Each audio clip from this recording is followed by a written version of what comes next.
Hey, thanks for joining us today, my friend. I know it's been a busy day for you, but when we talk Arkansas, you are our go-to guy. How have you been?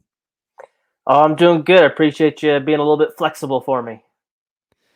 How much caffeine are we pounding these days? Hutch has got a 1-month-old in the house. Oh man, it's an unhealthy amount, that's for sure. I've been down a lot of Mountain Dew, so it's yeah, but right now I'm good. I actually haven't had any today. I'm just kind of naturally caffeinated right now. Well, then what's my excuse? I had caffeine and I don't have a 1-month-old in the house. I feel like a pansy compared to you, my friend. But hey, let's talk about Arkansas. Opening game, Western Carolina. I don't know how much we can extrapolate. We're going to get into the running game because I think there's some interesting things there and maybe a late development with Rocket Sanders. But overall, what did you take away perhaps of meaning when you watched Arkansas blow out Western Carolina? Well, I think the only thing you could take away is that they took care of business. Yeah. There's been years where Arkansas has struggled with an FCS opponent. I think back to 2019, Chad Morris's second year, they barely beat a bad Portland State team, and that was kind of a sign of things to come. That year was not going to be any better than the previous year. Think back to the 2008, they nearly lost to a Western Illinois, and it was a not a good year in the first year of Bobby Petrino. Last year was a little bit of an anomaly because they did almost lose to Missouri State. That was a really tight game, but that was a Missouri State team coached by Bobby Petrino. So it was Petrino. a little bit of a not your average FCS game. But blowouts don't necessarily mean anything. Arkansas blew out Eastern Illinois in 2018 in Chad Morris's first game, and we all know that didn't really mean anything. So really, just the fact that they took care of business is good, but it doesn't necessarily mean okay they're going to be a 10-win team or anything crazy like that. Even though they won, 56-13, easily covered the spread, things like that. Okay, the one thing that made me sit up and take note from that box score, and I didn't get to watch more than a couple plays, if that was the rushing stats, and I'm like, wait a minute, how did Arkansas not run for 592 yards in this one? And Rocket Sanders has a pedestrian stat line. I understand there's a little bit of a situation going with what is it, his knee potentially? Yeah, he got banged up in that game, a knee injury. There's a little bit of swelling.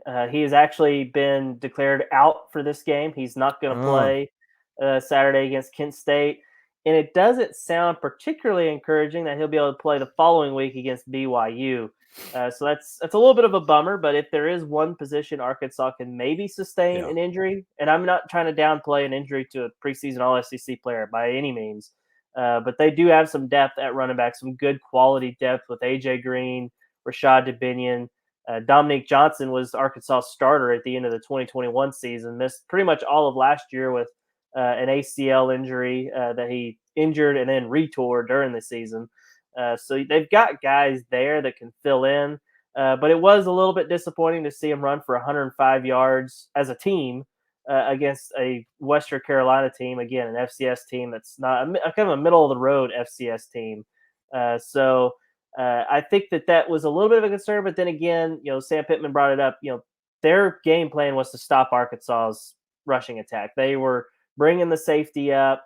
They were trying to, uh, you know, stack the box. They were going to make KJ beat them with his arm, and honestly, that's what he did. He threw for about almost 250 yards, 3 touchdowns. Could have been a lot more if they really opened things up. So I'm not too terribly concerned about the rushing, attack yet. Plus, they were also without arguably their best offensive lineman in Brady Latham. He should be back this Mm. week. So not too. I'm not hitting the alarm button yet. But it is something to kind of monitor this week, especially against the Kent State team that gave up a gazillion rushing yards to UCF last week. Yeah. Kent State is probably the worst team in the FBS. So, I mean, Arkansas could face the line of scrimmage backwards this week, I think, and win that game. But in BYU next week, BYU beat somebody 14-0 opening day, and I don't remember who it was. I think it was an F.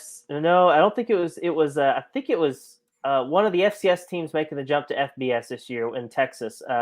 Sam Houston State. That's Sam who it Houston. That's was. it. Yeah, Yeah. that's it. Yeah, so I don't know what we take away from that, but when you put 14 on the board against Sam Houston State, I mean, maybe the defense is good, but Arkansas's got enough on offense. I mean, those three guys, I don't know that a team's got more guys that have been around longer than those three running backs you mentioned behind Sanders. So there's that. I think that means something. And then, of course, you got KJ Jefferson, who's got dudes bouncing off him like he's a bronze statue in that game. And KJ's been around for a long time now. I think they're in good hands. I want to ask you though, that receiving core got put under a microscope, and it's funny to kind of watch the narratives out there. You got on one hand everybody going, does Arkansas have any receivers? And then you got Razorback Nation over there going, hey, did you guys watch the game Saturday? We got some dudes who can play. Again, it's Western Carolina, but what do you think they've got there? It's a pretty solid group. It was probably one of my biggest concerns going into the offseason just because of how many guys they lost. I mean, they lost their top 4 wide receivers from last year's team, plus their top tight ends. And they went out and they replenished. They went out and got some guys in the transfer portal, guys from the lower level, granted. I mean, they brought in Isaac Taslaw from the Division II ranks. And then they also have Andrew Armstrong, played his last year in the FCS, but Texas A&M Commerce was, when he signed there, was a Division II school. So essentially 2 Division II guys transferring up into the SEC, plus Tyrone Broden from the MAC. He was at Bowling Green. He didn't really get involved much, but it does sound like they're going to make a concerted effort to get him more involved. He's a 6'7" guy who can run 22 miles an hour, so he's a weapon if he can catch the ball. So they've got guys. Plus, they got a couple of guys returning. Jaden Wilson is a guy that Sam Pittman praised quite a bit throughout the offseason. And quite frankly, I was not buying the hype. I was a little bit skeptical, but sure enough, second play of the game against Western Carolina, he took a screen 65 yards to the house. Pretty impressive play. Ended up leading the team in receiving yards that game. So maybe he is a guy that they can count on. Plus, I'm also a huge fan of Isaiah Satania, a redshirt freshman, has legitimate SEC track speed. He is going to run track at Arkansas. At least that's the plan. So he's got the speed. He's a little bit smaller. I think he's 5'10", 5'11". He's electric in the return game. We saw that a little bit, both returning punts and kickoffs. But I also think he could be involved in the offense as a slot receiver as well. So I think they've got options in that receiving core. But I'm still waiting to see, okay, can they do it against an FBS team this week in Kent State? Can they do it against a Power 5 team the following week against BYU? And then most importantly, can they do it in the SEC? That remains to be seen, but I'm optimistic about that group. Yeah, Arkansas's pass defense was really maligned a year ago. I mean, when you got to pass off against those guys, I think everybody in that fan base kind of held their breath. Now, they did get after the quarterback a good bit. They get 2 sacks in the opener, but they also got 4 picks, and they gave up 4.2 yards per snap. Again, Western Carolina, not going to read too much into it, but I'd say that's a pretty good way to come out and control the part that you can control for Arkansas's defense. I agree. And they opened the game with, I want to say, 3 straight 3-and-outs, and then maybe the 4th possession ended with a pick on the 3rd play. So they really opened up the game really, really well. They did give up a play here or there. That's to be expected, especially the first game, working through the kinks with the communication and things like that. But I do think the unit should be improved, especially if everybody's healthy. Jaheim Singletary, he's a former 5-star recruit, transfer from Georgia. He started opposite of Dwight McGlothern, who we all know is kind of a preseason All-SEC kind of guy. He's a little bit dinged up. I think he was held out of practice on Monday, but he was back out there on Tuesday. As long as he's healthy and they stay healthy everywhere else. I mean, Hudson Clark, he's a guy that's been around for a while. He actually didn't even start, and he had one of the interceptions, but he's a guy that can play multiple positions in the secondary. So they've got a little bit of depth, but I'm still not sold that they've got enough depth to be able to sustain, multiple injuries back there. So I do feel encouraged by the group, but again, I'm waiting to see what they can do against an actual legitimate, offense opposed to maybe just a team from the FCS.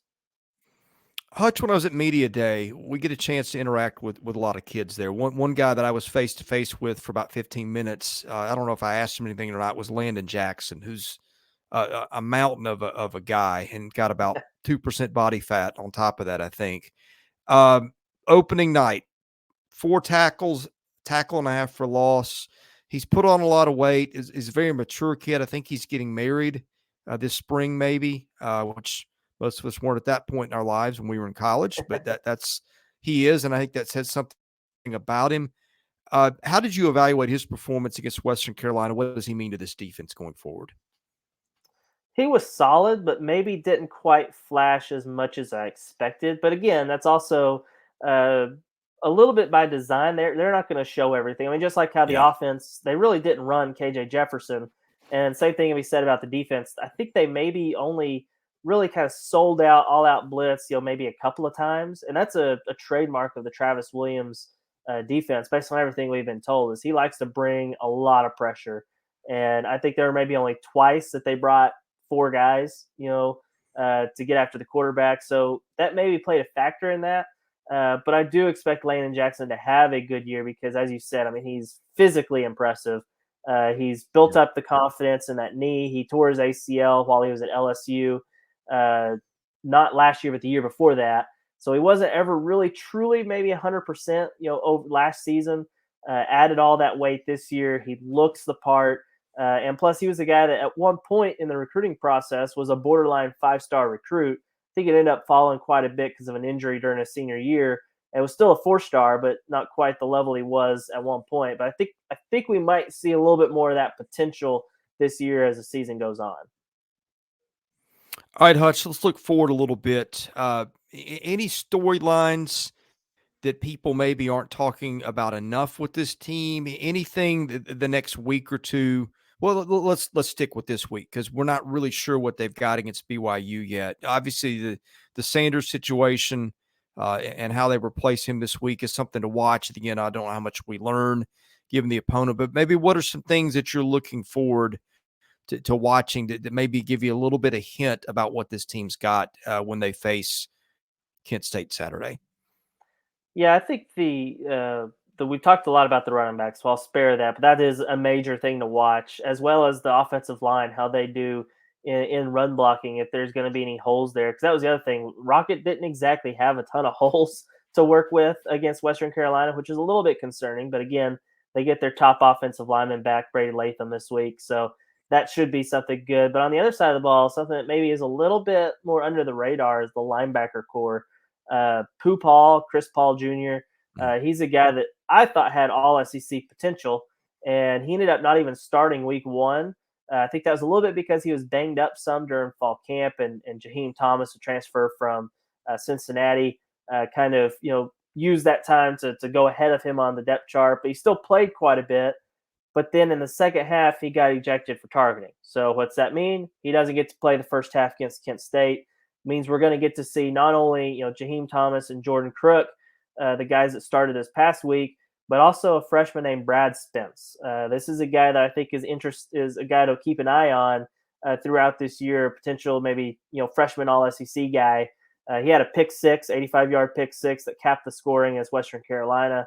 But they've been really high on him at the linebacker spot. Maybe him and Luke Has at tight end on offense are probably the 2 guys that are consistently mentioned the most among that freshman class. So I'm really anxious to see if maybe the first half suspension to Poop Hall maybe opens the door to see some real action from Brad Spence as far as getting work with the first unit and see how he does on Saturday. That's something I'm really kind of looking forward to seeing how he does. Hutch, I'm going to ask you a couple questions here to wrap it up, and they're going to be bigger picture in the SEC. First of all, I thought that the gap between the West and the East is probably wider than I thought it was going into week 1. That's number one. I want to see if you agree with that. And number 2, I want to get your sense of the pecking order in the West. God help you if you got clarity, because I don't. But I want to hear your thoughts on it. I'll give you a minute to think about it. And in that minute, I want to remind people that our show is sponsored by Andy Ludicky of myperfectfranchise.net. Andy is a friend of mine, good dude. What he does is he matches people with franchises, and he takes a lot of time in that process to get to know you. That process is free. They will spend some time with you. They'll get to know you, your personality, your lifestyle, your talents, those things, and they will try to find a match of a franchise that you can work with, that will give you the lifestyle that you're looking for. And they do not steer you towards a certain franchise because they're getting more money. Now, they're just trying to match you with somebody that fits. Andy's a good man, got a conscience, just lives to serve other people. Go to myperfectfranchise.net today. Again, that evaluation part of it costs you nothing. I don't think anything of it costs you anything, honestly, other than when you make a decision to get involved in a franchise. Go visit my friend Andy Ludicky at myperfectfranchise.net today and tell him you found him at Southeastern 14. Okay, Hutch. Thought the SEC West was going to be better than the East anyway, but I thought it might be a little closer than it's turned out to be. It's probably dumb making conclusions after week one, but gut feeling is that the gap. I think, for spoiler, I think the West is really freaking good, top to bottom, no exceptions. I got some questions about teams in the East. Do you share that sentiment? I think that's a fair assessment for sure. I mean, just look at some of the teams that in the West that were bad last year. I mean, Auburn. I mean, they absolutely. I mean, again, how much can you put into what they did against who they play? UMass. Yeah. I mean, they blasted them. But again, Hugh Freeze. I mean, Arkansas fans know how good of coach Hugh Freeze is because he brought Liberty in and beat them last year. So I think Hugh Freeze is going to have Auburn, ready to go. I mean, Ole Miss, I mean, they put up a gazillion points against an FCS team. So the West from top to bottom is really, really good. It seems like Texas A&M, again, they should be better than they were last year. They finished near the bottom of the standings, if not dead last. I can't remember exactly how it shook out, but I know they were at the bottom. So it is a loaded division. Everyone's down on LSU based on what happened. But again, you got to remember, they were playing a legitimate top 10 team in Florida State. So I'm not ready to completely sell all my stock in LSU. So the West is top to bottom really, really, really good. I think the East is also good. I mean, as long as you still got Georgia, then you're going to be pretty good. Tennessee, I was very impressed by them. I don't know how good Virginia is, but to beat them as soundly as they did, but I agree with you. I think impressive. Tennessee's plenty good anyway. Yeah. Exactly, and I'm anxious to see how Joe Milton does at quarterback there. That's going to be really interesting to see, kind of on a larger sample size this year, how he does. Maybe the more disappointing team of the weekend, maybe South Carolina against North Carolina. Yeah. They were kind of a hot pick. Not a great game for first game for Dowell Loggins, and Arkansas fans will remember running the offense there. So it is. I would say the West is still ahead. It is going to be a gauntlet. I'm just worried, does it cannibalize itself like it sometimes does when it is, loaded from top to bottom like it seems to be? Yeah, there's a couple ex-offensive coordinators. I don't get the sense that Arkansas misses. One of them you mentioned, and another one, although I guess he wasn't a coordinator there, but was he, Loggins? No, he was the tight ends Yeah. coach. Yeah, he was coordinator for my Tennessee Titans, and that wasn't great. But and the other one, of course, was playing in Fort Worth on Saturday. Yeah. Arkansas fans took great pleasure in TCU losing that game. They Kendall Briles is definitely the more polarizing of those two men. I think Dowell Loggins still has a decent amount of support with Arkansas fans, just because he played at Arkansas. He was a walk Yeah. on and kind of as a native son. And again, it's harder to be criticized as the tight ends coach than compared to the offensive coordinator. All right, quick one on the way out, and you're free to throw in some ties here if you like, because again, like I said, God help you if you have clarity on the pecking order in the West, because I don't. But give me your power rankings of the SEC West, and Oh you man, can do four-way ties if you like. By the way, that's acceptable. yeah. I mean, I will always have Alabama at the top, pretty much, especially this early in the season. Until proven otherwise, they are going to be at the top as long as Nick Saban is there. And I don't think they did anything to prove they needed to be anywhere else. Behind them, oh gosh. I mean, I am still high on LSU, as I said. I don't think it's time to hit the panic button, even though they got beat pretty soundly by Florida State. I think, I mean, there's kind of that tier. I mean, I think Yeah. LSU's in that tier. I think Arkansas might be. I'm not. I don't want to sound like a homer or anything, but I mean, I think they've got, as long as they've got KJ Jefferson healthy, I think they could beat any of these teams.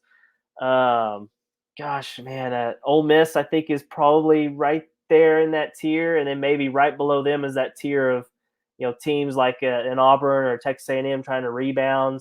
Mississippi State's a team that I don't really know a whole lot about right Yeah. now. I mean, especially with the new coach and how that's going to look. I wish beat writers that cover them probably know a lot better than I do, but I'm in a wait and see mode with that group. So I mean, I would say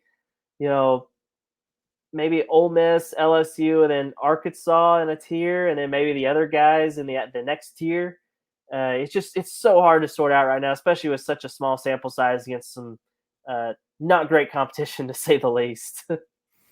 Hutch, we're out of time. Really appreciate you joining us. Tell folks where they can find your work.